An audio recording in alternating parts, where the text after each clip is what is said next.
Boa noite, pessoal. Boa noite. Nós vamos iniciar uma live. Entrei um pouquinho antes aqui para deixar já o pessoal ir se orientando aí para acompanhar a nossa live.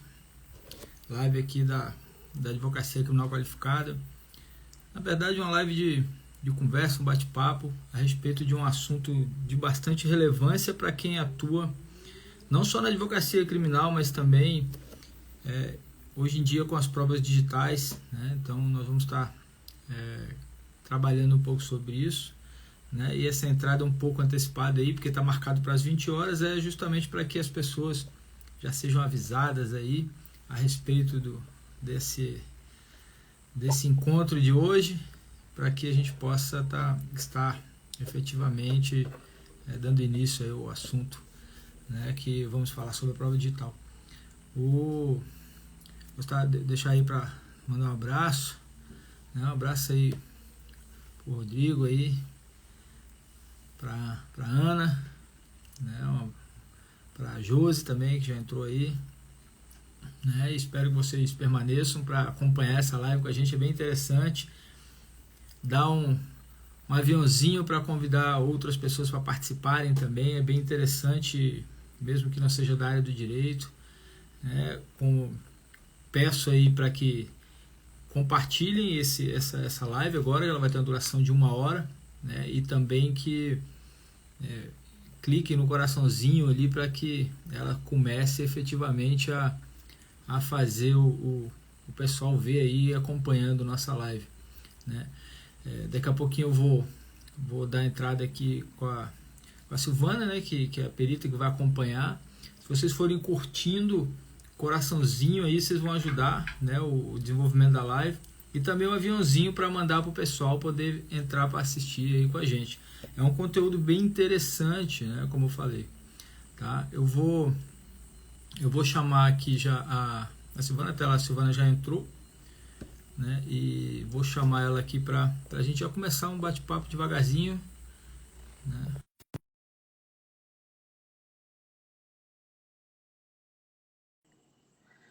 Vamos ver. Boa noite, Brenda. Vamos lá, eu chamei isto. Olá. Oi, doutor, tá me ouvindo? Tô ouvindo, sim. Tudo bem? Tudo. Vamos falar dos nossos queridinhos, provas digitais, né, doutor? Isso. Né? Tava aqui comentando antes, né, aqui para deixar ficar registrado nessa live, a importância desse conteúdo, embora aqui o meu conteúdo ele seja voltado para a advocacia criminal, mas essa gestão da prova ela é para toda a matéria relacionado à questão de credibilidade da prova, né, e validade da prova, seja inclusive na área trabalhista, civil, previdenciária, enfim, né, para que ela tenha uma credibilidade, né, e validade, na verdade, né? O STJ já está quebrando um monte de prova e a gente vai falar um pouquinho, a gente vai estar falando um pouquinho sobre essa gestão, né? Como que funciona, né? Claro, nós vamos trabalhar mais focado para a questão criminal, porque é o ponto relevante aqui do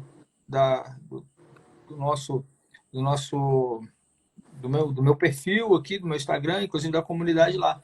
Até queria aproveitar aqui já para deixar um abraço aqui para o Roberto. Roberto, um perito aqui, né, que é um dos mais conceituados aqui de peritos aqui na nossa área com trabalho internacional, um grande amigo meu, né, e deixar dizer que é muito importante estar com a presença dele aqui hoje também. Ele falou que ia comparecer na live, está aí. E fica à vontade também, Roberto, mais para frente, né, para fazer sua contribuição também, que aqui a gente vai fazer um bate-papo bem legal, né? Eu sei que você também tem bastante conteúdo relacionado aí à questão de perícias. Bom, pessoal, já vamos dar início aqui, já deu 8h01, né? Eu gostaria de iniciar mesmo com uma apresentação rápida aqui, né? Enquanto o pessoal vai entrando, pedindo mais uma vez para que se faça ali, dê aquela curtida no coraçãozinho, envie aviãozinho para outras pessoas que podem estar aí vagando pela internet, no Instagram e que de repente está com interesse em saber sobre isso aí. né?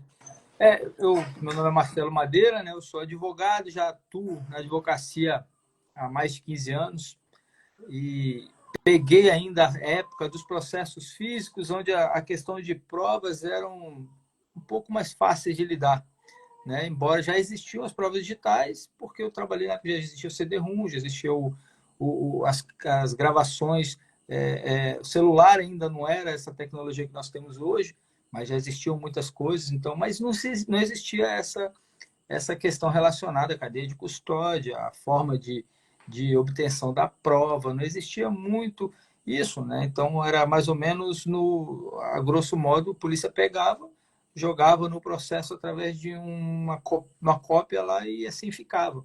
E não se discutia muito isso. É claro, né, que é justamente alguns pontos que nós vamos tratar hoje, a importância disso, né? Então, durante esses tempos todos de advocacia eu venho sempre como muito curioso em relação a cuidar disso tudo, porque a importância que tem de conhecer o mínimo possível para atuar na defesa de um cliente. Hoje em dia, principalmente quem tem interesse, eu quero grandes operações ou qualquer processo, pequenas prisões até grandes operações, tudo é prova digital hoje em dia, né? Então, eu sempre gostei muito porque o cliente, quando ele vai conversar com a gente, ele quer saber se a gente tem um mínimo de conhecimento de, de rotina da defesa criminal, né? Rotina do direito, conhecer lei, conhecer essas coisas aí é o mínimo, né? Agora, como é que funciona, né? Como é que funciona toda a estratégia de defesa? Se a gente sabe mais ou menos o momento de apresentar determinadas provas, momento de impugnar determinadas provas, então tudo isso é muito importante. Esses anos todos de advocacia me propiciaram isso daí, né? E, é claro, com isso tem uma comunidade lá no WhatsApp, a comunidade de advocacia criminal qualificada. Com esta comunidade, temos vários membros lá dentro da comunidade participando e eu faço a cada 15 dias um encontro online onde nós discutimos sobre assuntos de relevância da advocacia criminal. Semana passada, com o doutor Rosano, falamos sobre a prova digital também, né? E hoje, né, em uma live, através desse encontro, desse network que se faz pelas redes sociais, desse encontro que é feito lá no grupo, na comunidade, né? E a Silvana também apareceu e mostrou um material bastante qualificado também, né? Um material com conteúdo que vai agregar para nossas propostas aqui dessas lives, desses encontros. E aí nós resolvemos fazer uma live hoje que possa estar aí trazendo também elementos que sejam bem importantes para quem atua na advocacia criminal. A advocacia criminal, muita gente busca trabalhar a advocacia criminal pensando no resultado, né? Eu quero ficar rico, eu quero ganhar dinheiro, eu quero ter grandes clientes, né? Mas não pensa que para isso precisa saber conhecer a estratégia. Precisa conhecer desde do funcionário, se você atua num fórum, em causas menores, por exemplo, não em grandes operações, precisa conhecer lá o policial que cuida da segurança na entrada do fórum, saber mais ou menos, precisa conhecer o juiz, precisa conhecer o promotor, precisa ter no mínimo um bom trato. A gente não briga com o juiz, a gente não briga com o promotor, a gente briga com as decisões e briga com os pareceres, as manifestações do Ministério Público, não com a pessoa física. Então, a gente precisa ter algumas estratégias para lidar com isso, né? Então, hoje em dia, quase não se vê mais nenhum tipo de prova que seja produzida senão na forma digital. Então, é um assunto bem interessante para que a gente possa trazer para essas rotinas criminais, né? Mais para frente eu vou trazer alguns outros recados a respeito do próximo encontro, que vai ser bem interessante, que eu vou falar um pouquinho sobre algumas estratégias. Tem sido muito procurado em relação a crimes contra a dignidade sexual, né? Principalmente relacionado, né, à palavra da vítima. E aí eu deixo aqui um parêntese, que a palavra da vítima ela tem uma relevância enorme que leva a uma condenação em matéria criminal, assim, dos crimes contra a dignidade sexual. Muita gente é condenado porque a vítima falou e não tem uma prova sequer. Ainda mais hoje que o estupro não é mais diferenciado do ato libidinoso diverso da condição carnal. Então, ou seja, não precisa ter a condição carnal para ser um estupro. O que eu quero dizer? Porque hoje nós temos muitas conversas no WhatsApp e às vezes a vítima, embora ela tenha lá afirmado algumas coisas relacionado à acusação que ela faz dos crimes contra a dignidade sexual, ela acaba efetivamente mandando uma mensagem em algum momento para alguém ou para o próprio acusado, desmentindo, colocando em xeque aquela palavra dela, a credibilidade da palavra dela. E aí nós precisamos produzir essa prova também, né? Então, isso tudo é prova digital. Mas eu vou falar mais especificamente, talvez no dia 30/10, sobre essas questões dos crimes contra a dignidade sexual, estratégias desde o inquérito policial até a sentença, né? Como que vamos fazer uma defesa? Como é que eu vou cuidar disso, né? Relacionado aos assistentes técnicos também, peritos, sexólogos, pessoas que cuidam da psicologia do testemunho, então tudo isso aí é bem importante. Tá? Então, fechando o parênteses aqui, eu gostaria de apresentar, né, eu vou pedir, vou passar aqui a palavra para que ela se apresente, para depois a gente começar um bate-papo, né? E da Silvana, para que ela se apresente para a gente aí, por favor, Silvana. Bom, primeiramente, doutora, eu quero agradecer pelo convite. É uma honra muito grande estar aqui e estar participando da comunidade e estar falando de um assunto que, para mim, é muito importante e muito delicado. Eu falo assim que é o meu dodói. Por quê? Porque faz 4 anos que eu faço coleta e registro de provas digitais. Já se passaram 4 anos e eu vejo as pessoas não dando a devida importância, tanto na hora da coleta, da preservação. E só para contextualizar quem sou eu sou Silvana de Oliveira, eu sou perita judicial e extrajudicial, sou BPO e provas digitais também. E venho ao longo do tempo notando falta de cuidado com o tratamento das provas digitais, que é a coleta, é a preservação, é o transporte dessa prova, seja ela, vamos supor, se o doutor vai ter que, se ele tem no escritório dele, no centro digital lá que faz as coletas de prova, se essa prova chega até você, como ela chega? Por que eu falo isso? Porque eu já vi chegando pelo correio, pelo carteiro, pelo motorista do ônibus. E aí a gente fica assim, e se a outra parte questionar? Como você, o profissional, exatamente, é como o doutor já falou, a cadeia de custódia das provas. Como que vai a pessoa explicar como é que foi feito esse transporte? Como é que essa prova chegou até o doutor? Ah, chegou lá, o motorista do ônibus te entregou. Que ótimo! E se aconteceu, a pessoa, daí a outra parte dizendo, não, mas tinha um conteúdo lá no aparelho tecnológico do cliente. Aí entra a dúvida, tinha, não tinha, sumiu ou não sumiu? Como é que fica se não tem nada documentado? Exatamente isso. Então eu vejo isso que as pessoas não estão dando a devida importância e toda prova importa. E até sobre aquele artigo que eu mostrei para o doutor, 20%, vamos supor, o objeto é 20% de uma situação.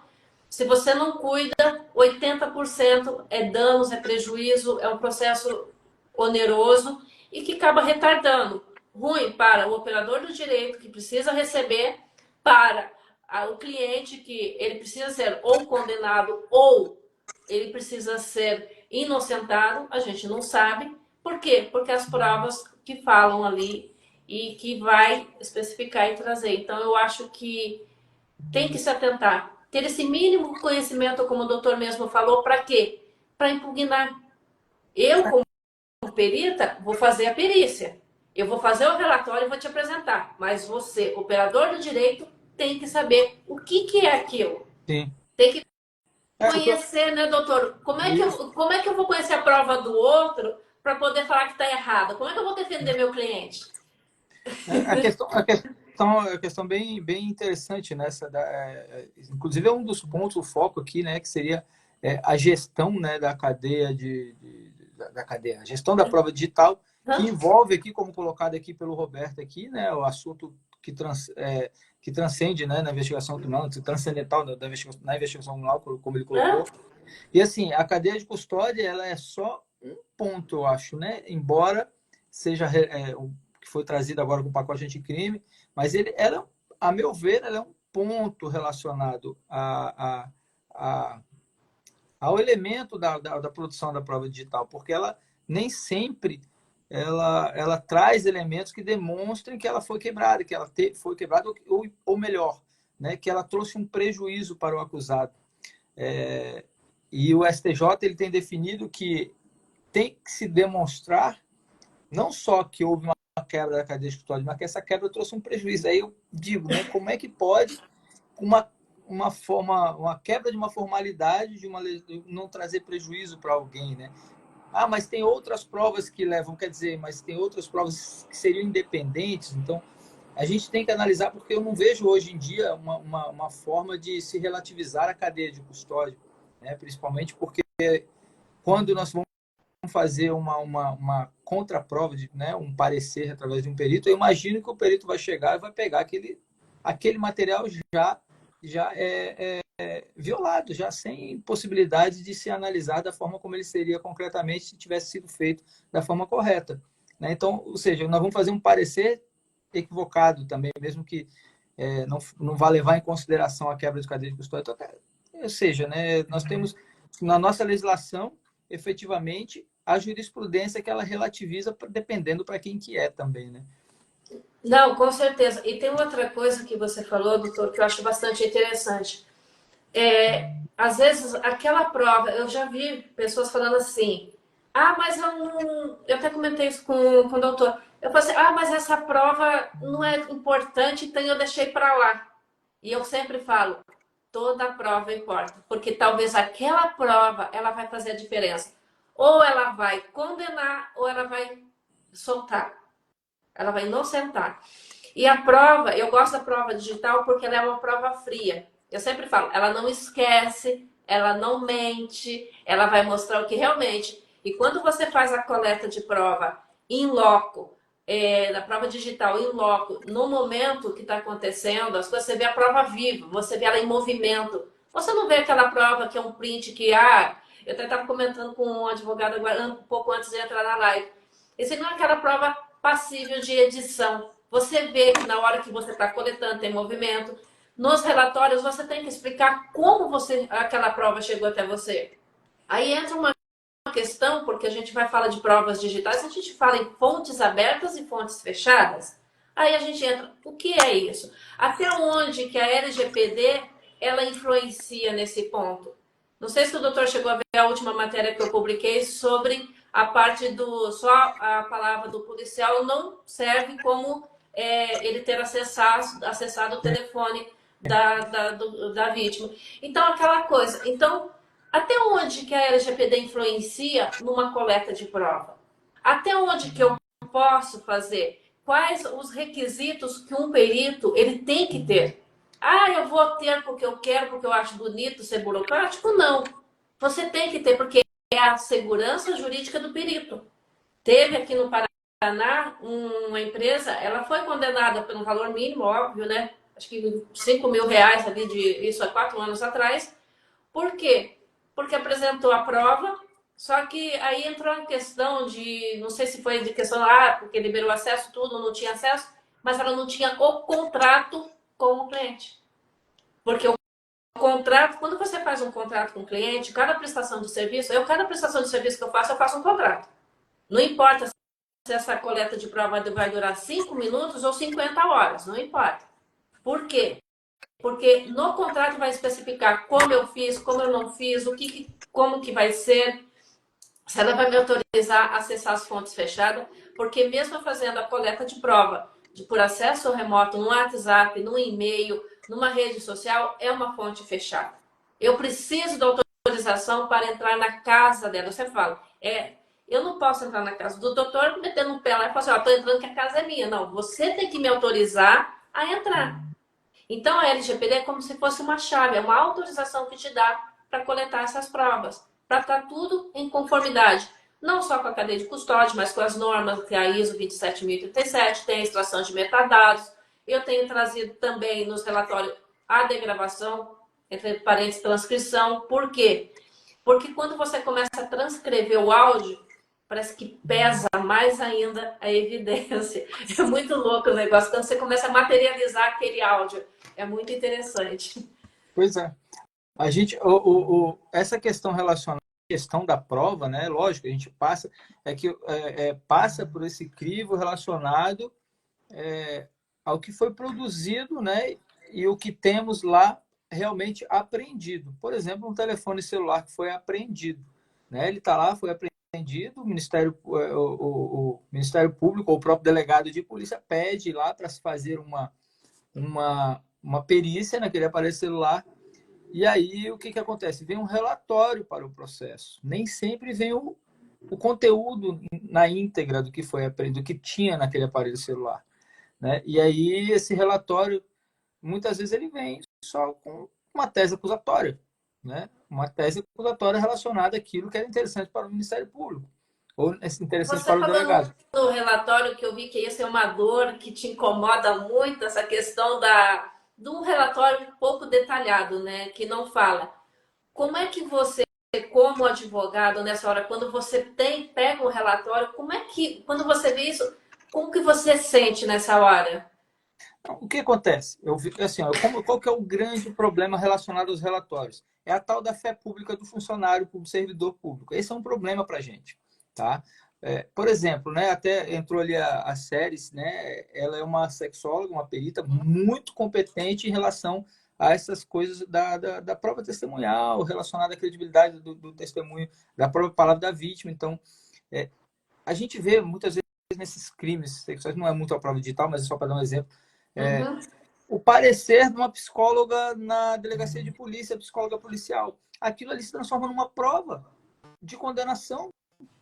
Então, assim, e aí o que a gente precisa? A gente precisa ter um perito, né, um assistente técnico, que no caso uma sexóloga, um psicólogo, enfim, que vai trabalhar ali em cima daquele documento que foi produzido, que se chama laudo, que na verdade não é um laudo, porque não apresenta os requisitos de um laudo técnico, e aí a gente faz um trabalho. Então, é nesse mesmo aspecto que eu vejo em relação às provas digitais.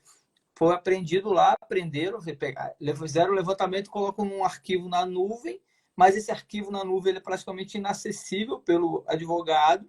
O advogado não tem as ferramentas para acessar esse documento, mas vem um relatório do delegado de polícia, ou às vezes até de um perito, mesmo que seja, mas esse perito da polícia, né? Então, assim, ele traz documento, mas o perito da polícia científica, por exemplo, ele é imparcial, mas ele responde a quesitos, né? E os quesitos que são feitos pela acusação vêm respondidos por ele.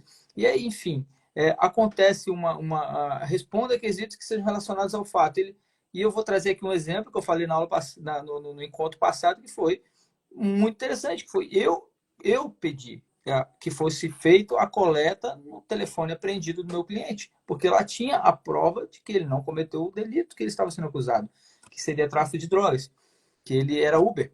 Daí foi apreendido. Então, eu queria que me demonstrasse como ele foi chamado, porque ele não foi chamado pelo aplicativo, ele foi chamado particularmente, né? Se fosse assinado por um perito criminal, o Roberto colocou, né? Então, por um perito criminal até seria bom, mas o que acontece é que a palavra o resultado que vem desses relatórios que eu digo, porque eu falo que é um relatório que muitas vezes não é um laudo, vem com palavras que é difícil da gente dizer para o juiz que aquela pessoa está mentindo, é igual um oficial de justiça que fala uma coisa, mas o oficial de justiça não está relatando a verdade. Não, mas ele tem fé pública. Então, né, como é que fica o advogado nesse sentido? Não, Né? e só para você ter uma ideia, os meus relatórios são sempre pequenininhos. O último que eu entreguei teve 30 páginas. Aí eu fazei tudo virar livro. Eu não consigo fazer. Por quê? Porque o que eu fiz agora foi assédio sexual no trabalho. Aí o que acontece? Aí a gente começa a desenhar. E a gente começa a fazer o quê? O comportamento, a gente quer ver o comportamento do assediador nessa hora. Mas o movimento corporal. Não quero saber o que está passando na cabeça dele. Por quê? Porque a gente vê que o ser humano ele se movimenta conforme o ambiente. Então a gente dava para notar aquilo ali. Então eu fui desenhando. Quando eu fui ver, tinha 30 páginas. Assim, não adianta, pai, é 30. Aí eles que sobem lá no PJE, eu não quero nem saber. Por quê? Porque tem que fazer, tem que detalhar. Entendeu? Tem que explicar, tem que. Eu fiz lá, tipo, foi assim, tipo foto em quadrinhos mesmo. Por quê? Para mostrar o que eu estava vendo. Você materializa o que você raciocina. E eu acho que fica fácil. E tem que usar palavras simples, não adianta complicar. Uma coisa que eu gosto muito, vamos supor, se eu vou atender um cliente nos Estados Unidos ou em Portugal, e se eles têm que enviar um documento para mim, às vezes o documento é pesado, não dá para enviar, não quero enviar por e-mail, mas eu quero manter, principalmente concentrado de prova, eu prefiro que envie por blockchain. Por quê? Porque eu vou garantir os metadados, eu vou garantir a autenticidade desse documento, eu vou ter uma certificação de autenticidade desse documento, vai chegar para mim ele imutável, que eu vou pegar do mesmo jeito que saiu lá dos Estados Unidos, vai chegar aqui. Então, eu gosto de usar mais o que? Eu vou deixar ele um link fácil para que o advogado tenha acesso, que não seja complicado. Eu não posso travar, sabe? Eu não posso travar o advogado nessa hora, porque falar complicado é bonito? Não, até o judiciário está batendo sobre a tese da simplicidade sem o juridiquês, né? Então, por que nós vamos complicar? É que aí é uma questão da gestão, tipo, seria o caso de nós, enquanto defesa, estarmos agindo como uma investigação defensiva, produzindo uma prova para comprovar uma determinada tese também, né? E aí temos o problema que, né, que é aquele de contraditar aquela prova que foi produzida através de uma evidência digital. E aí que vem essa questão que, como você me colocou, que eu tenho muito problema com os relatórios. Eu tenho, efetivamente, muito problema com os relatórios por causa dessa questão de ter que ficar rebatendo. E outra, né? É muito fácil a gente fazer uma defesa, assim, contraditar determinadas provas produzidas pelo Estado de forma equivocada, de forma muito desleixada, vou ser bem sincero, quando nós estamos atendendo um cliente que tem condição financeira, que aí ele vai lá, contrata um perito, e assim, o perito ele é essencial, é fundamental, deveria ter uma outra forma de se fazer essa contradita, porque a acusação tem, né? E a gente, enquanto defesa, acho que nem a Defensoria Pública tem. Então, o que acontece? Às vezes, uma pessoa que não tem condições, ela acaba sendo prejudicada por causa de um trabalho mal feito. E aí, por que eu quero dizer, mais uma vez, voltando a essa questão do relatório? Porque o relatório, ele se transforma, parece que numa verdade. O policial fala o que ele acha, como se, mas ele não tinha motivos para criar aquela tese, aquela história. Sim, claro que ele tinha motivos. Ele precisa certificar o trabalho dele, né? Ele precisa glorificar o trabalho dele. Ele precisa dizer que aquilo tudo que ele fez eu não tenho nada contra o cara, mas eu tenho que justificar o que eu fiz, né? Ele vai dizer, não, realmente eu não tinha. É difícil. E o doutor falou uma coisa interessante, porque as pessoas fazem conexão. Você pega um cliente que tem uma situação financeira legal, aí teu escritório apresenta um trabalho de excelência, aí na hora de contratar um perito, vem lá um laudo todo rabiscado, todo feio, aí, caramba, queima teu filme, vamos ser claros, queima o seu filme. Aí, olha, eu vou contar uma história para você, quando eu fui fazer meu primeiro laudo, gente, como teve um monte de pessoas falando para mim, sabe? Ai, faz visual lá, faz isso. Fui fazer, porque as 3 primeiras nomeações minhas foi lá em Roraima. Aí o que acontece? Eu falei assim, olha, tira a maioria dos desenhos porque não sobe no PJ. Não adianta. Pesa, não reclamaram, daí eu tive que tirar tudo. Aí você chega no contexto que você cria o teu próprio design. Você não precisa fazer visual lá. Seja simples e seja claro. Eu sempre falo, o menos se torna mais. Não enfeita, não enche de florzinha. Não acha que isso fica bonito. Porque isso, na verdade, fica feio. Além disso, fica ruim até para o advogado, principalmente quando se trata de uma investigação defensiva. Como você faz antes, você entrega esse relatório para o advogado. Porque eu faço muito isso. Eu faço muita coleta de prova, faço relatório, extração de metadados, mando tudo para o advogado.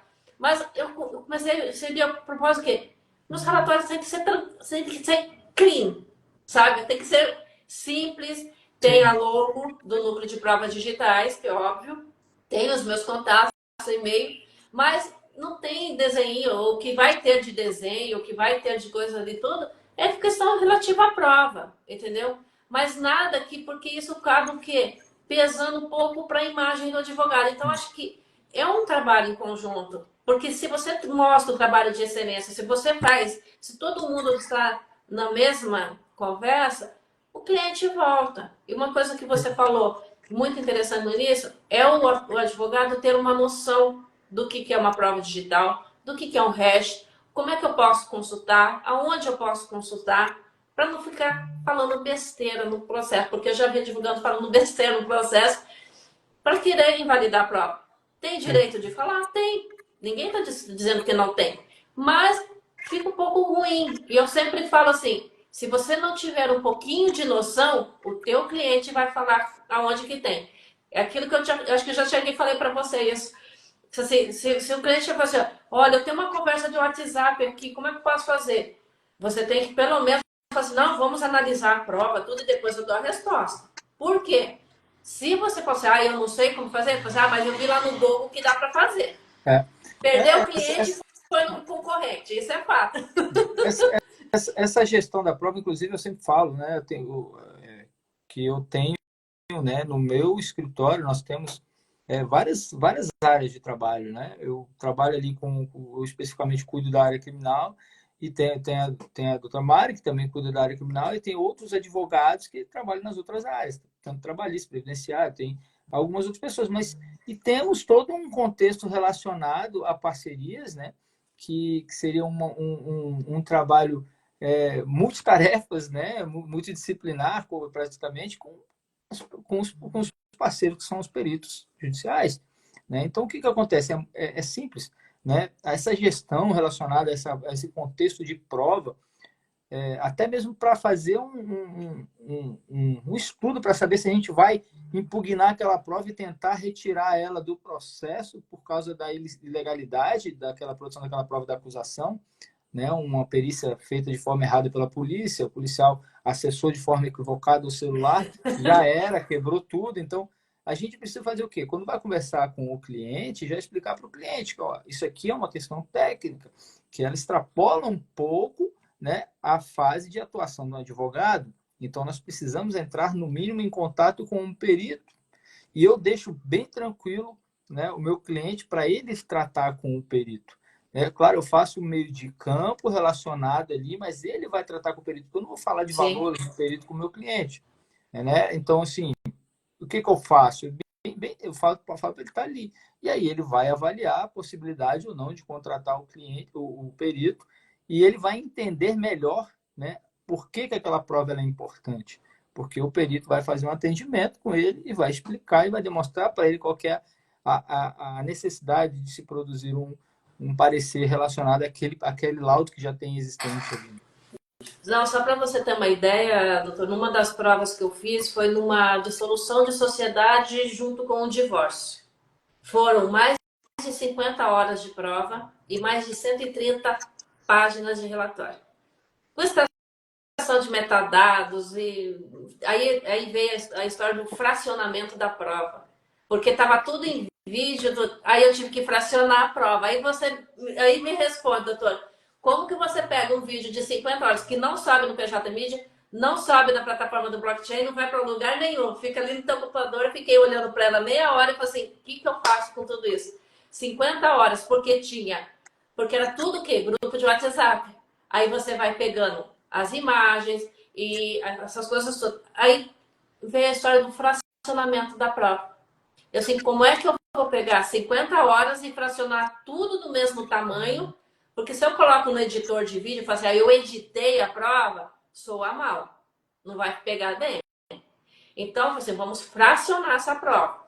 Aí, ali, eu parado olhando na frente da prova, assim, o que eu vou fazer com isso? Eu tô com a prova e agora, né? Eu tenho que dar num domingo. Aí, meu marido assistindo o Celso Russomano.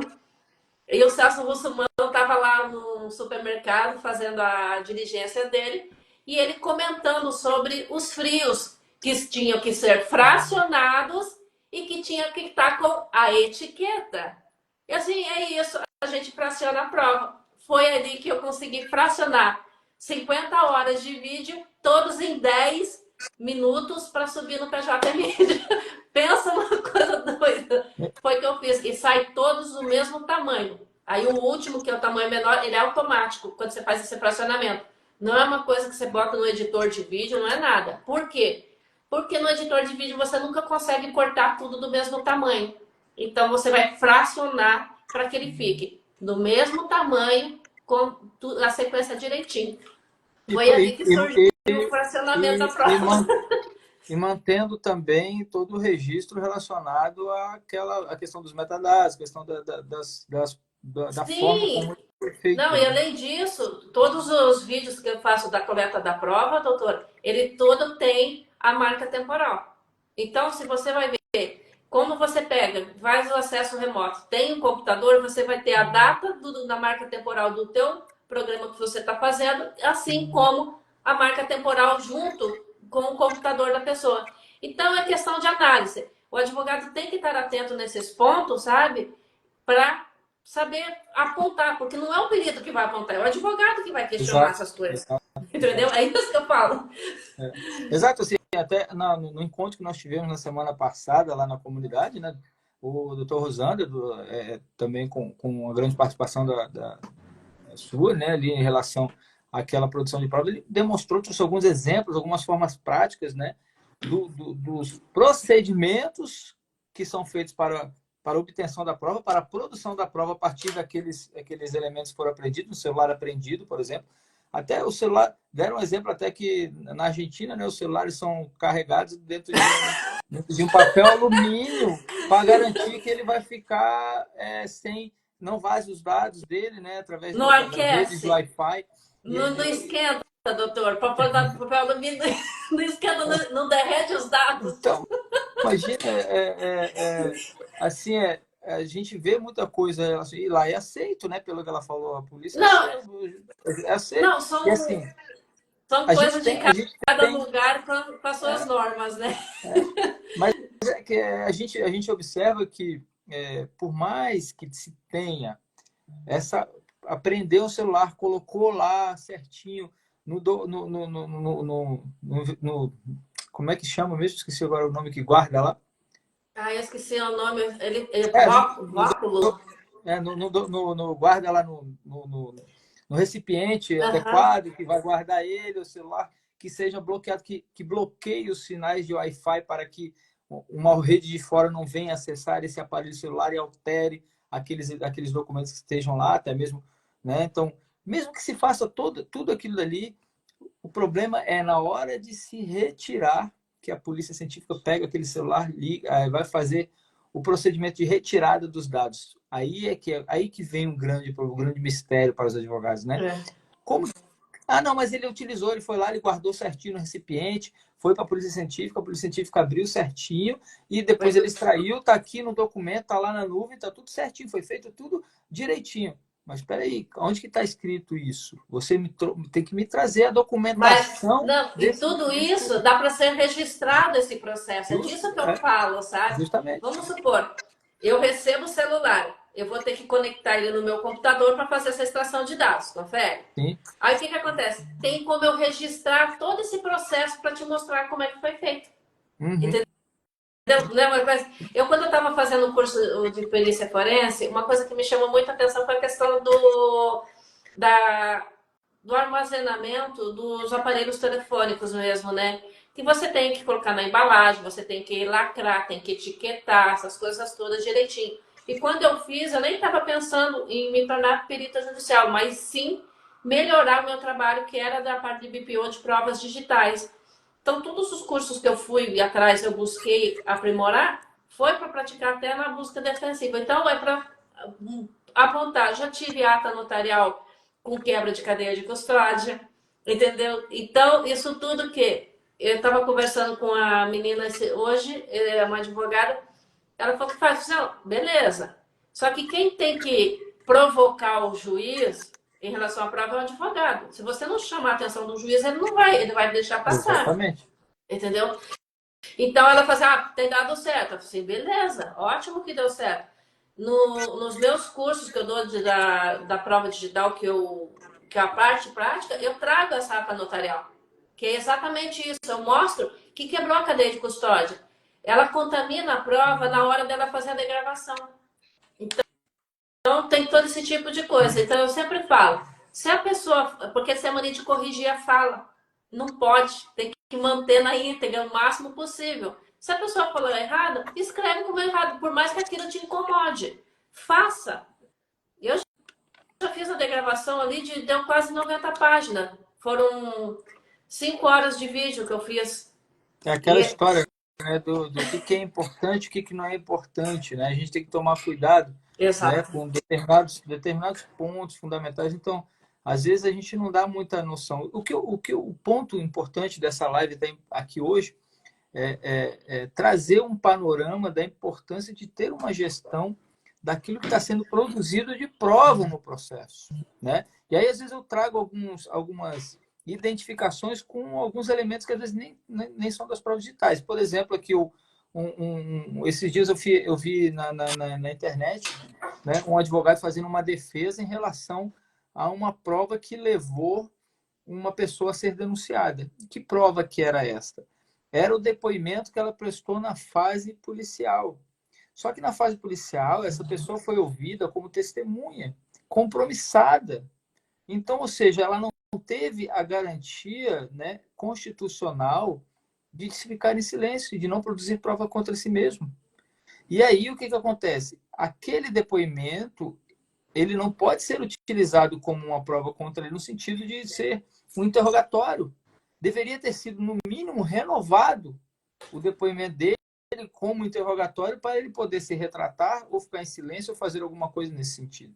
Não E tem ser que estar utilizado aqui. acompanhado, né, doutor? Sozinho não rola, né? Aí eu nem sei se estava acompanhado ou não, mas o que acontece é que ele foi intimado para um depoimento como testemunha, foi compromissado para dizer a verdade, e aí depois eu não sei, porque também eu não conheço os meandros desse processo, mas o que eu quero dizer é que aí o advogado, atento a essa situação que levou o cliente dele a ser denunciado, estava impugnando por meio de um habeas corpus, que aquela prova ela é ilícita, ela tem que ser desentranhada do processo. Desentranhando aquele depoimento do processo, não tem mais materialidade para colocar a pessoa, não tem mais justa causa para a denúncia. Né? Então, ou seja, é mais ou menos esse o parâmetro que eu estou dizendo. Se a gente não conhece, a gente não tem a compreensão técnica relacionada ao procedimento que foi utilizado para a demonstração daquela prova, a gente vai ler um relatório e vai falar, meu Deus, meu cliente está perdido. Mas aí, se for contratar um perito, ele vai ver, não, mas isso aqui está tudo errado, foi feito de forma errada, equivocada, não temos aqui a garantia de que não teve alteração. E aí a quebra-cabeça Antes explode. de enviar, né, indicar o perito, essas coisas para fazer a investigação defensiva, o senhor analisa as provas antes, o que é pertinente, o que não é pertinente, conversa com o perito e fala assim, olha, eu quero isso, eu quero aquilo, ou você deixa à mercê do cliente, ele chega lá e fala assim, não, você Não, vai lá não, e não. coleta a prova, porque você sabe que pode ser muita coisa errada e não coletar o que é necessário, né? Não, não, não. Assim, na verdade, quando o perito, eu converso antes, né? Converso com o perito Uhum. dizendo assim, ó, a situação é essa aqui, eu tenho isso aqui, ó, o que dá para ser feito? Não, aí dá para ser feito alguma coisa, sim. Né? A gente conversa antes, vê a possibilidade de fazer o aí o que eu vou falar, não, então eu vou pedir para ele conversar com você para você falar para ele que, né, como é que funciona isso, né, e relativamente para ele entender, né? Então, porque é claro, é o que eu falo, assim, o advogado a gente tem que tratar com o cliente com transparência, porque eu vejo o meu trabalho enquanto advogado como uma pessoa que eu sou uma ponte entre o judiciário e o cliente. Tá? Eu sou um Exato. servidor meio, eu não sou o cara que vai salvar a vida dele.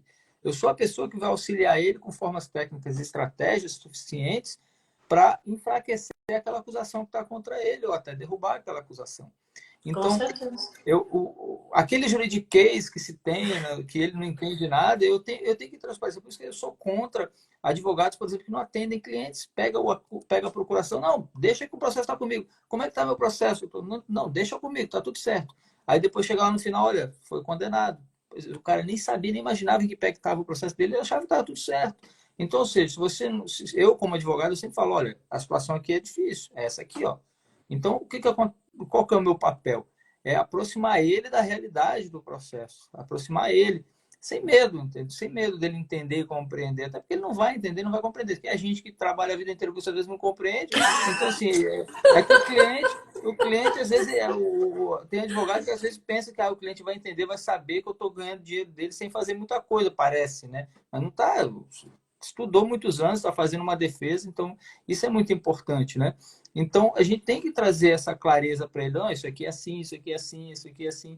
Ah, mas ele vai levar para outro advogado. Outro advogado não vai saber fazer o que você faz, porque a estratégia é tua, Eu mas te você faz. perguntei, eu perguntei isso, doutor, porque todos os escritórios que eu atendo, eles agem da mesma forma. Eles trocam ideia, eles me ligam, mandam um zap e falam assim, ó, tô fazendo isso, isso e aquilo, tô te passando o cliente. Aí, como eles já conhecem, são ex-alunos meus, essas coisas todas, daí o que acontece? já sabe a minha dinâmica toda, então fica tranquilo. Eu tive um cliente que entrou em contato comigo, o advogado não quis conversar comigo, começou por aí. Eu preciso conversar com o advogado. Ele não queria, ele preferia ver o diabo, mas não queria me ver na frente. Olha só, assustei tanto, cara. Aí ele não queria conversar comigo. Aí a pessoa é uma pessoa muito simples. Aí o que eu faço? Eu atendo, eu faço por videoconferência, eu converso com a pessoa me vê. Não fica uma coisa simplesmente por telefone, Exato. sabe? A pessoa me vê. Aí eu conversei, analisei, tive que analisar toda a prova dele. Na verdade, ele não tinha prova nenhuma. Ele não tinha nada. E ficou naquela coisa que nem ele sabia. Ah, mas o doutor falou. Aí eu queria entender o que o doutor tinha falado para ele que eu não estava entendendo. E no desfecho dessa história toda, na verdade, não tinha prova nenhuma. Aí cara, será como é que terminou isso? Mas eu acho isso porque aquilo que eu te falei na outra vez, o cliente é o que move o advogado, é o que traz os lucros e traz os benefícios, traz as vitórias para ele. Sim. Sem o cliente não existe. É que nem prova. Sem prova não existe processo, sem cliente também não existe. Exato. Não, nós temos que compreender que, às vezes, um processo... Né, que é chato também para advogado, muitas vezes o advogado consegue um sucesso de um processo de uma forma muito técnica que parece simples, né? Não é. Eu sempre falo, eu tenho nos meus processos, a maioria dos meus processos, eu consigo o sucesso dele já no início. Então, ou a denúncia nem é oferecida, pedido arquivo. Quando eu me contrato já na fase de inquérito, muitas vezes eu consigo já um arquivamento do inquérito policial, já não oferecida nem a denúncia, muitas vezes. Outras vezes a denúncia é oferecida, eu já faço as preliminares, eu busco o máximo possível. Eu cavuco o chão até o final para achar preliminares, para poder impugnar aquela. Muita coisa de inépcia da denúncia, falta de justa causa em relação a elementos que são fundamentais para a defesa. Então, eu vou fazendo isso tudo, né? E muitas vezes chega na fase de instrução, aquele processo já está tão claro da absolvição que eu consigo absolver. Então, eu gosto muito de trabalhar isso, né? Eu não penso muito, claro, eu trabalho com uma estratégia relacionada à possibilidade de criar elementos para que se possa subir para as instâncias superiores, né? Eu não posso também trabalhar pensando só na sentença. Eu trabalho pensando em estratégia que vai ser aceito no STJ, ser aceito no STF, isso posteriormente, depois de uma apelação. Mas, enfim, o que eu digo é que, às vezes, a gente consegue, por exemplo, um arquivamento de um inquérito policial que eles falam, pronto, viu, eu era inocente, nem foi oferecida denúncia. Foi Eu falei, mas você não pode... facinho, né? Depois fica até com raiva. Assim, cobrou tudo aquilo e não deu nada. Só que o que acontece? Eu falo assim, eu acho, né? Eu não sei, cada advogado tem a sua estratégia. Eu falo assim, eu não posso, eu estou fazendo a perícia, eu vou coletar e vou apresentar as provas. Você vai montar a estratégia sua de defesa. Eu não posso me interferir nisso. Eu falo, tem provas que eu coletei que se eu fosse advogado da causa, eu pedia desistência. Porque você acaba se envolvendo, você acaba tendo aquele impacto. Então, é como eu falei, você tem que gastar a sua energia para defender, entendeu? E não para você fazer, eu vou ser o perito, vou ser o advogado, vou ser o juiz, vou ser o condenado, vou ser o autor, vou ser tudo. Não. É como o doutor Rosando falou, tem que precisar de ajuda, não dá para fazer tudo sozinho, entendeu? Então, justo. E essa questão, né, voltando aqui um pouco ao foco do que nós falamos ali, a gestão, né, da prova digital, que eu digo, que é o que interessa realmente assim, na prática da advocacia criminal. Sim. Até para uma live como essa, de 1 hora, a gente tem que simplificar mesmo, trabalhar muito na superfície. Né? Então, assim, eu entendo que, observando tudo que se tem em um processo, e eu acho que a prova digital ela vem auxiliar muito no sentido de quebrar muitas teses acusatórias relacionadas apenas em provas fracas, frágeis, que muitas vezes o Ministério Público oferece uma denúncia dizendo que vai comprovar os fatos durante uma instrução criminal. Por exemplo, em tal dia que ainda vai se comprovar o fato que aconteceu em tal dia que será comprovado, será apurado durante a instrução. Eu falei, não, mas peraí. Quer dizer que você vai fazer uma instrução criminal para apurar quando que aconteceu um fato? Isso tem que ser feito numa investigação para se oferecer a denúncia para que a gente possa, então, ter possibilidade de apresentar uma defesa, nós estamos sendo... Há um cerceamento de defesa nesse sentido, porque você não está trazendo o dia, porque o meu cliente pode dizer que naquele dia que você colocou na sentença, ele não estava no local do crime, ele estava em outro local.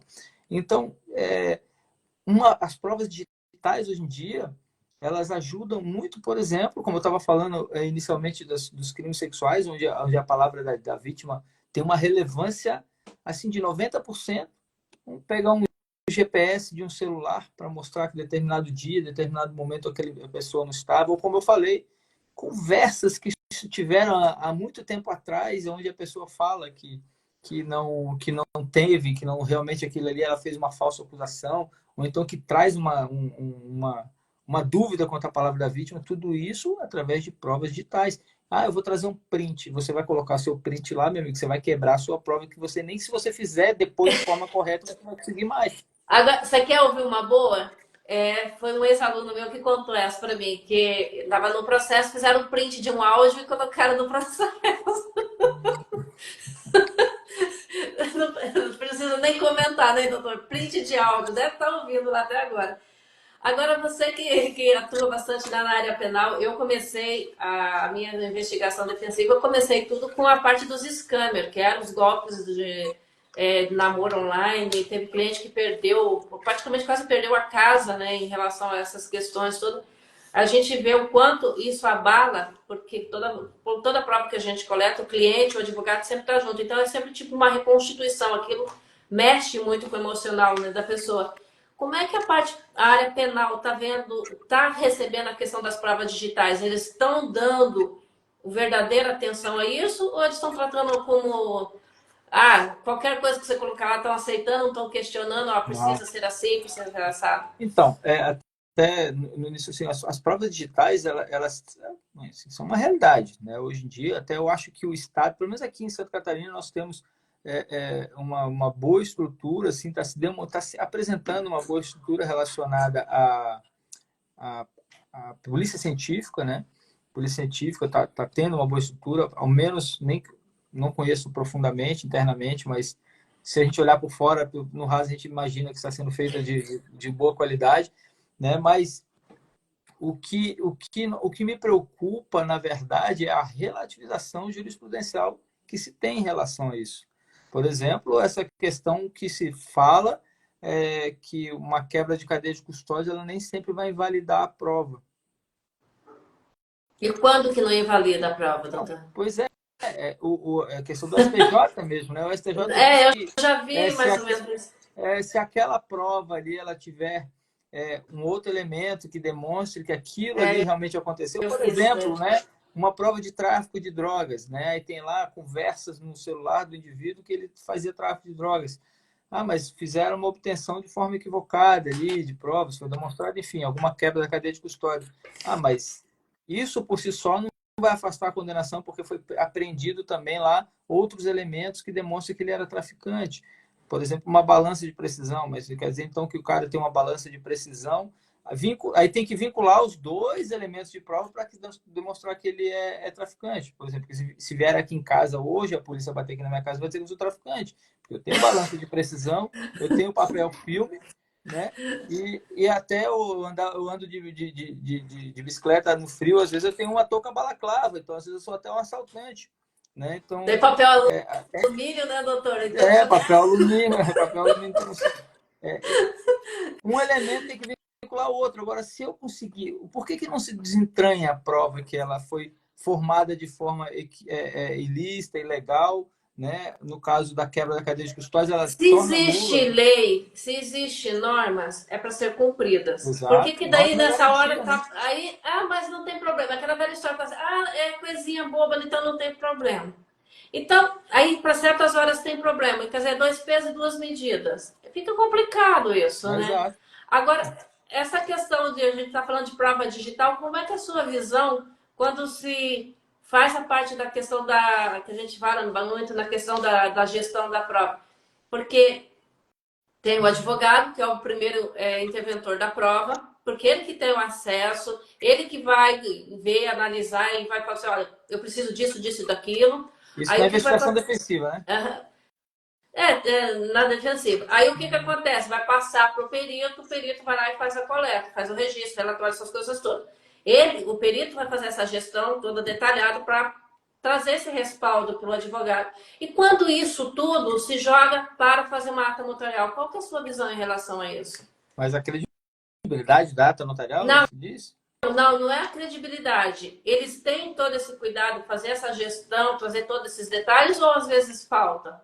Eu acho que a ata notarial ela ainda é muito rasa, depende muito assim, eu analiso também muito em relação ao caso que está sendo apurado, né? É claro, né? Às vezes tem A gente alguns casos. depende muito do lado que você tá, né, doutor? Não, eu digo assim, ó, porque tem algumas coisas que não se tem, que o juiz ele compreende, ele entende o que está acontecendo, não é um caso de grande relevância, não é uma situação que realmente aquela prova ela é essencial, fundamental, então ele vai dar uma relativizada na análise daquela prova.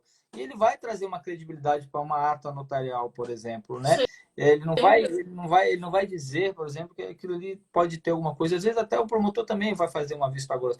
Agora, quando nós temos, não é uma vista grossa, mas vai dar uma credibilidade, é uma prova E que se ela encontrar tem. um erro na ata notarial? Aí é que tá. Aí sim. Aí é uma briga que se tem, né? É o que eu digo. Se eu tô, se eu vou fazer uma prova, se eu vou produzir uma prova, eu vou produzir da forma correta, assim, que é para que não tenha erro, Uhum. né? Independente se o crime é grave, se o crime não é grave, até porque não existe ação penal mais, não existe crime mais grave ou crime menos grave, eu gosto de dizer assim, né? Existem consequências dos crimes que são mais graves, né? É aos 20 e 80, né?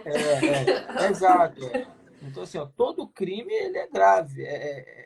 O indivíduo está respondendo, ele está respondendo por crime, mas nem é grave o crime que ele está respondendo. Não, peraí.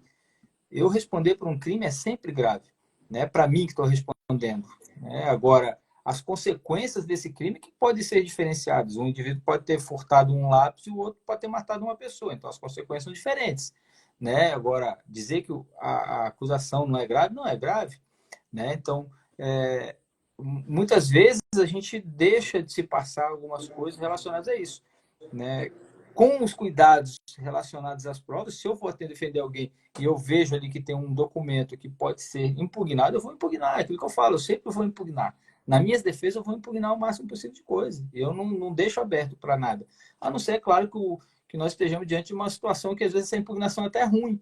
Né? Ah, Eu, sim. eu, fiz, eu fiz uma impugnação esses dias aí, em alegações finais a respeito de uma prova que foi juntada de um processo que o próprio réu, que era uma queixa-crime, né, era uma ação penal privada, ele trouxe o vídeo do local onde aconteceu o crime e juntou no processo, junto com a queixa-crime, ou seja, não tinha cadeia de custódia nenhuma ali. Ele mesmo pegou lá a cópia do vídeo que foi gravado e juntou lá. Eu pedi para excluir aquilo. E a juíza não aceitou. Né? Disse, não, porque não sei o quê, não teve quebra de cadeia de custódia. Mas como não teve quebra de cadeia de custódia? Prova então que não teve? Então, assim, tipo, e aí eu falei, aí depois eu fui ver que daí, conforme ela fez a sentença dela, ela utilizou aquele vídeo como elemento da sentença dela que me facilitou a vida por recurso. Então, o que acontece? Se ela tivesse tirado o vídeo, talvez para o meu recurso ia ser mais difícil. Então, já Se deixei de impugnar. aproveita, Eu já você deixei de acaba aproveitando. impugnar, já no meu recurso de apelação, já não impugnei aquele vídeo mais e utilizei ele a meu favor, porque ele demonstrava efetivamente uma coisa diferente do que ela falou. Né? Não, isso aí sim. Então, assim, eu queria tirar o vídeo, por quê? Para dizer que não tinha nenhuma prova daquilo que o autor o querelante, no caso, o autor da queixa-crime, Uhum. a vítima, ela estava falando. Então, eu falei, se tirar isso aqui, vai ficar só a palavra dele. Mas aí ela aceitou, só que ela aceitou e trouxe uma interpretação daquele vídeo diferente do que estava ali, diferente até do que o próprio queixa-crime falou. Então, eu falei, então vou deixar aqui, que é para o pessoal do recurso olhar, né, a turma de recurso olhar, e vai ver realmente, ela se baseou em uma prova que está mostrando outra coisa. Então, para mim, eu deixei. Né? Então, não impugnei aquela prova ali, que é uma prova digital. É questão de visão, né? Nessa hora Exato, você pode a gestão da aproveitar prova, né? um erro a seu favor para te ajudar. Então, por isso que eu sempre falo, ter essa noção, o operador do direito ter essa noção é muito importante, porque, primeiro, o perito faz a investigação defensiva e entrega para o advogado. Ele tem que ter esse entendimento para fazer os apontamentos, senão não adianta, não é o perito que vai fazer a defesa do cliente. E sim, um advogado, ele tem que ter esse conhecimento. Ele tem que saber como é que essas provas são produzidas, como Sim, é que elas são coletadas, como é que elas são feitas. Porque se ele pegar um processo ao contrário, onde ele tem que impugnar essas provas, ele vai apontar as falhas ali. sim. Então, é todo esse tipo de coisa que eu sempre falo. Tem que saber, tem que botar a mão na massa, tem que entender como é que funciona. Vai ser um BPO em provas digitais? Vai querer ser um perito? Não. Mas tem que saber para defender. Entendeu? É o seu cliente que está ali. E você ser acusado, pode até ter um lápis, que você pegou lápis para matar alguém lá, mas não tem problema não, porque lápis mata. Aí o É. que que acontece? Então, Silvana, assim, ó, nós temos que partir para o final, finalmente, Já, passou muito rápido. doutor? Isso que eu entrei um pouquinho antes ainda, né? Então, assim, a gestão, a questão da prova digital, hoje em dia é uma realidade, é uma coisa que nós temos que lidar. E a gestão dela, quando eu falo em gestão dela, no meu lado, enquanto é diferente do lado do perito. A minha gestão que eu falo é uma gestão relacionada a que momento que eu vou usar, como que eu vou impugnar, a hora que eu vou utilizar, o que eu impugno e não Sim. impugno. Isso é estratégia de defesa. Isso é uma coisa que eu tenho que utilizar no sentido de ver o que é melhor para o meu cliente. Por quê? Ah, mas aí é pilantragem da defesa. Não, não é pilantragem da defesa, não. É É, estratégia, é defesa. trabalho. Eu estou dentro do processo, estou dentro do jogo. Né? Eu estou dentro do jogo, estou utilizando as regras do jogo. Lembrando que uma ação penal, o processo penal, ele não é um meio de se alcançar a punição de alguém. Ele é um meio pelo qual necessita o Estado utilizar para que se possa iniciar uma acusação contra alguém, e ele é, na verdade, uma garantia de defesa. Então, qualquer regra dele que é violada em desfavor àquele que está sendo acusado tem que ser imediatamente já levantado a mão ali, assinado, dado o cartão vermelho para que aquilo ali acabe. Né? Então, este é o ponto, né, que a gente tem que entender do processo. Então, se o advogado não tem uma estratégia de defesa em relação à análise das provas e a forma que ele vai lidar, a hora que ele vai produzir, a hora que ele vai deixar de produzir, como que ele vai impugnar, e para isso ele precisa efetivamente de outras forças, né, de outros conhecimentos, e muitas vezes os peritos de determinadas áreas, de diversas áreas. Por exemplo, eu posso precisar de um perito do seu serviço, né, Silvana, relacionado a uma obtenção de provas, e com esse seu serviço ainda ter que levar para um outro perito, por exemplo, um psicólogo, para analisar aquilo dali no âmbito da psicologia também. Então, ou seja, Perito tem... contábil, você nunca sabe. Exato, É exato, um monte de mãos ali. Mas eu fico exato. feliz em ouvir você falando desse jeito, porque eu acho esse ponto tão importante, porque é o primeiro passo de tudo, sabe, doutor? Análise da prova. Para depois saber o que, que vai fazer, para onde que vai correr e com quem que vai correr junto. Exato. Entendeu?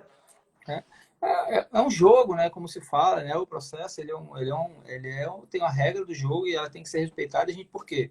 Se tem a regra para a gente saber onde a gente vai, onde pode ir, onde não pode ir. Se você tentar violar essa regra, ela pode até passar batido. Mas às vezes tem duas coisas. Ou ela passou batido porque outra parte achou interessante deixar aquela regra ser violada, e aí é uma regra do jogo. Tipo assim, ó, vou deixar passar aqui porque lá na frente eu vou utilizar esse teu erro. Ou então é uma coisa feita sem honestidade. E aí não tem justiça. Aí nós não temos justiça, né? Nós temos um Estado que ele só quer vingança ou quer demonstrar, às vezes, alguns dados, né? A seletividade, punir pessoas por causa da sua classe social ou para demonstrar ali, como a gente vê muitas vezes, né? Alguns casos que se colocam na mídia como se fosse um fim do mundo e às vezes nem é aquilo. É só mais coisas no Instagram, mais seguidores no Instagram, enfim, né, Silvana? A gente tem, eu acho que é fundamental nós termos estratégia, técnica e conhecimento para se fazer determinadas coisas. Só Sim. para eu finalizar aqui, depois eu vou passar a palavra, porque a última palavra aqui de finalização vai ser sua, né? Ah, Eu tenho aqui, na verdade, em relação até o assunto que eu vou falar no próximo encontro lá na comunidade, não vai ser aqui na live, vai ser agora no dia 30, né, que é na quarta-feira que vem.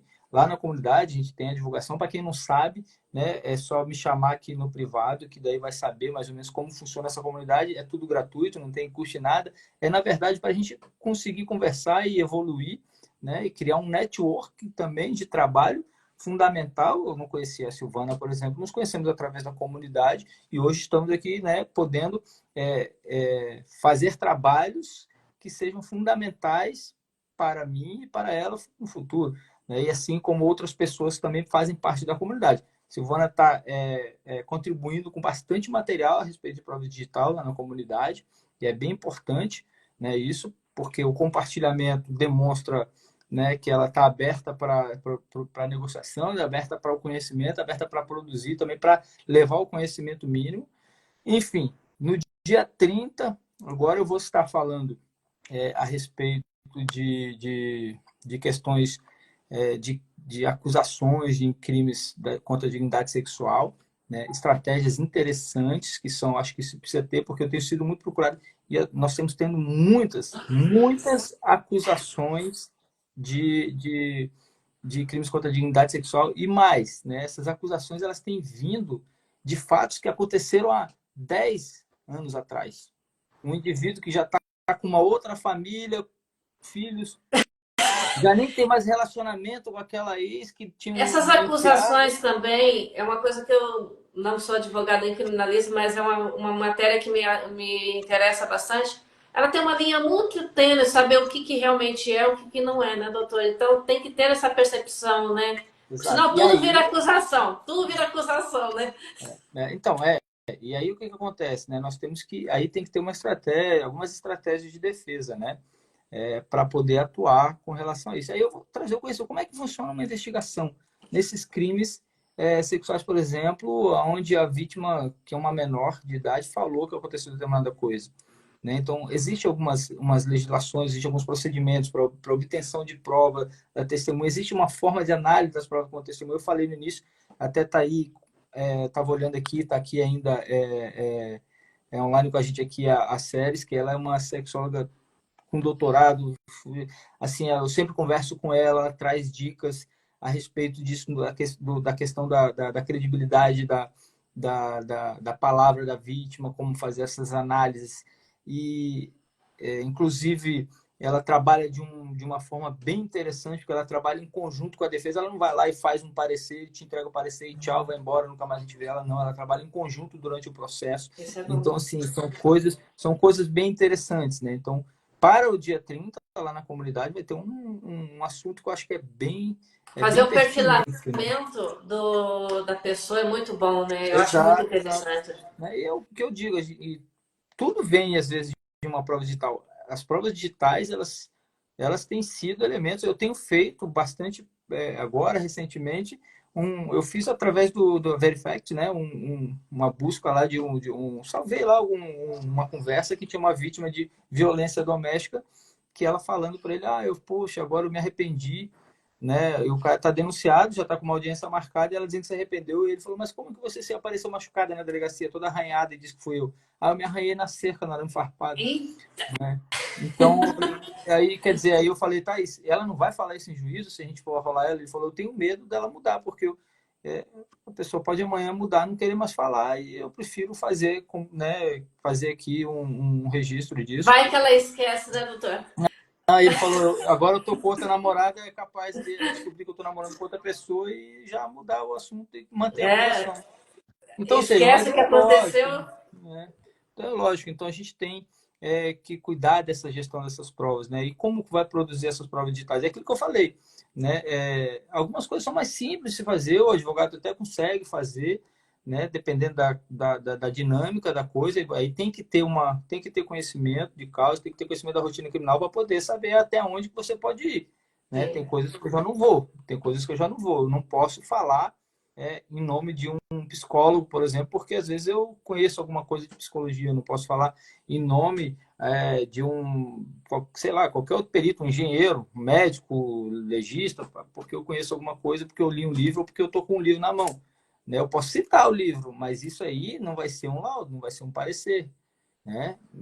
Então, a gente tem um conhecimento básico, mas agora, se eu quiser ir forte lá para contrapor, né, e forte lá para tentar impugnar, para dizer que aquilo ali tem que ser retirado do processo, aí a gente tem que ir para a ciência, né? Que daí é outro esquema. Conversa.